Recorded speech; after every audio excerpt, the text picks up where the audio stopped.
Welcome back to Website and TV. I'm Gemma Houghton, and today I'm here with John Müller from Google, and we're going to talk about the ever-important topic of geo-targeting and hreflang when it comes to international SEO.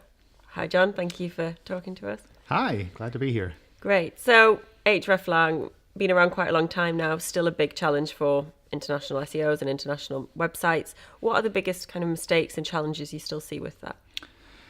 I think the biggest challenges are that it's it looks scarily easily in the beginning because it's like a simple connection between a bunch of pages. But when you have to implement it for a lot of pages, for a lot of different languages and countries, it gets really complicated. So you really need to kind of think about what you're trying to do and work systematically to make sure that it's implemented really well.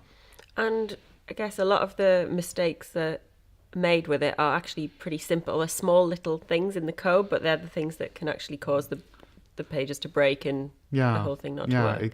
Especially if there are issues with the links between the pages not being perfectly correct, because Google looks at the URLs and is really picky about having the right URL in the right place. And if you link to a slightly different version of the URL, then we'll assume that it's a mistake and that you don't really want this link, and we'll drop that. And we tend to drop this kind of silently. You can see it in Search Console, but it's not something where you would see like a big red error when you open the page. So it's sometimes a bit tricky to figure out if you're doing everything right or if there are weird things that aren't working as they should.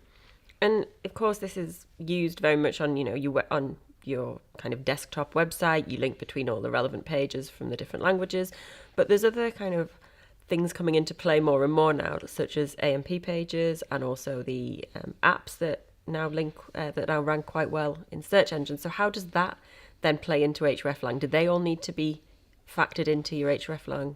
Well, those are the easy ones because you don't have to do anything with the AMP pages. You don't have to do anything with the app URIs. They're essentially just connected to your web pages normally, and they don't need any hreflang. Okay. What about mobile? Mobile, that's where it gets complicated. So especially if you have separate mobile URLs, then at the moment we index your desktop pages. So if you have your desktop pages set up properly and linked properly, that's fine. We're working on moving to mobile first index, where we'll index the mobile version instead of the desktop version. Our primary kind of reason for that is because we see more people using mobile to access Google, and we want to make sure that the search results reflect what they would see when they click on the site. So for that change, what we would need is essentially for sites to also link the mobile versions with the hreflang.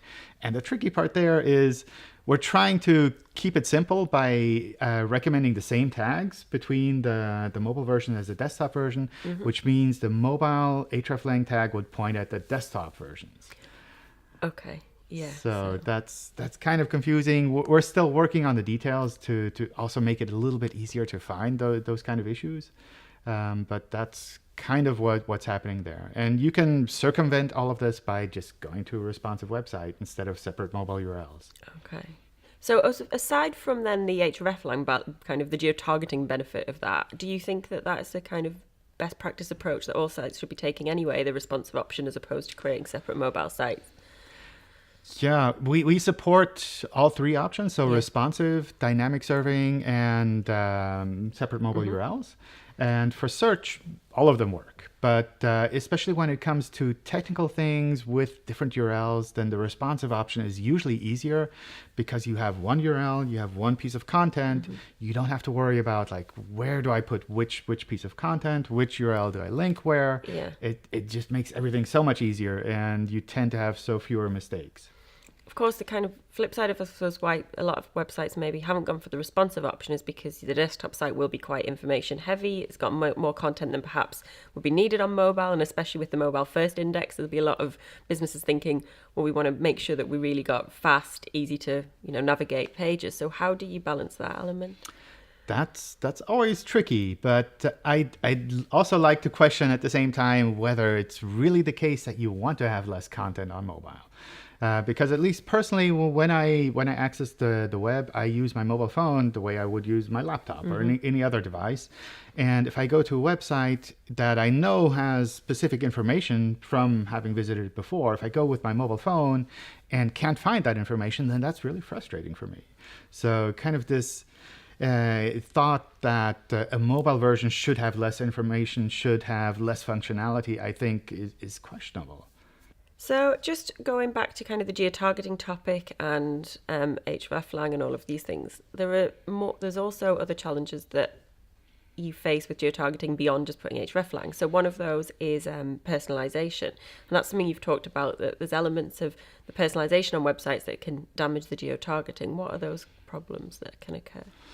Yeah, so I guess with personalization, the main thing that we sometimes see is that people don't realize that Googlebot is primarily crawling from the US, which means that if you're doing personalization maybe on a city level or on a country level, and you're just swapping out pieces of content, then all of those pieces of content will probably not be indexed because Googlebot is crawling from the US and only sees the content that users in the US would see.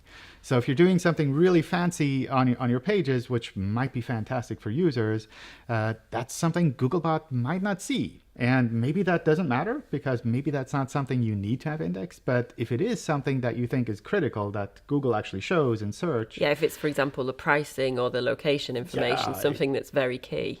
Exactly, yeah. So especially pricing, that's a really good one, yeah. Where Googlebot kind of needs to see the local pricing so it can show it in the search results. So that's really important to at least make it so that either Googlebot can see that information or that you're really aware of this kind of difference between what Googlebot sees and what users see and are okay with not having that index. And how's that something you can check? You know, if somebody hears this and thinks, right, we do that on our page, how can we check that it's been properly crawled? You can just search for it. So that's the simplest way to kind of check from the beginning to the end. You could do a site : query for your domain, and then the keywords that you think should be on the page based on what you've been serving to users, and just see, do those pages show up in search or not? Yeah, so it's more about not just assuming everything's okay. It's about really actively going and looking and checking regularly to make sure that that's actually showing what it should be. Yeah, exactly. I think that's something that's really important, that you kind of regularly take the time to question what's been happening and really double check that these pages are actually indexed like that. And obviously this is true of, true for your hreflang implementations as well, really. It's about going and checking what is actually showing up in each of the languages that you're targeting. How quickly after you make changes to hreflang should you actually see them being, picked up by a search engine? Is it immediate? It's not immediate. So that's something that from what I've seen, can be a bit confusing because Google crawls a website at different speeds. So different parts of a website are crawled very fast, maybe every couple of days, and other parts take couple of weeks, couple of months to actually be crawled and re-indexed. And if you make hreflang changes across your whole website, then some of that might be picked up fairly quickly and some of it might take quite a bit of time. So you might see the situation that some of these pages already reflect the new hreflang setup, and some of them just take a really long time to actually get picked up. And that's sometimes shown as errors in Search Console as well, where we can see these are the pages that we've indexed so far. They have hreflang tags pointing to other pages, but we don't know about the hreflang information on these other pages yet. Yeah. So we'll flag that as an error first, and then as we kind of recrawl the whole website, we can recognize, oh, this is actually the way that it's supposed to work, and we understand what's happening here. And then, of course, one way to avoid having to deal with all of this hreflang horror is to have ccTLDs and to approach geo-targeting in that way. What is that? Do you recommend that as a better approach, or do you not really, from Google's perspective, does it not matter? It's purely about how the business is set up itself. Yeah, so those are kind of two different things that you can do there. With ccTLDs, you're doing geo-targeting, which means you're targeting specific countries with that content, but you're not telling us which of these pages are equivalent. Yeah. So sometimes that's enough, where you can say, well, I'm just targeting these countries, and the right pages are shown in the search results. Sometimes that's trickier, especially when it comes to different countries with the same language content.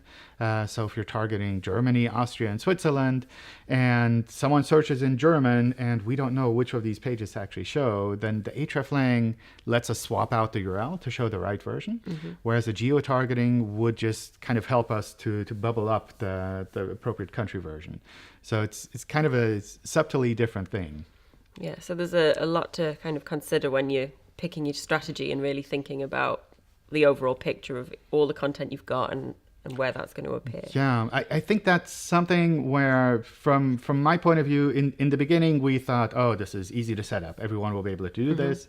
But over time, I've seen that, especially larger sites, especially sites that target a lot of different countries and languages, this is really, really hard and technical problem where it probably makes sense to go out and get help from someone who's done this before.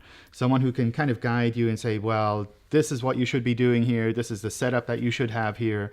And once it's kind of set up and the process is in place, then that's something you can continue working on. But at least kind of get help from someone who knows what you're doing when it comes to initially figuring out what should I be doing and what shouldn't I be doing.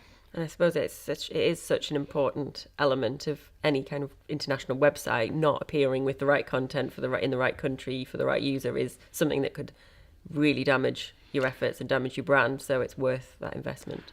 Yeah, I don't know if it would damage your brand, but if you're showing the wrong versions in search and users are clicking on the wrong country version, then they'll go to your website, but they won't convert because they think, oh, this is for the US and I'm in the UK. Yeah. What do I want to do with US dollars? I don't want to pay the shipping fees. Yeah, clearly something that everyone needs to think about. Yeah. Great. Well, I really appreciate you talking to us. It was really useful insights, John. Thank you. Thanks for having me. Thanks.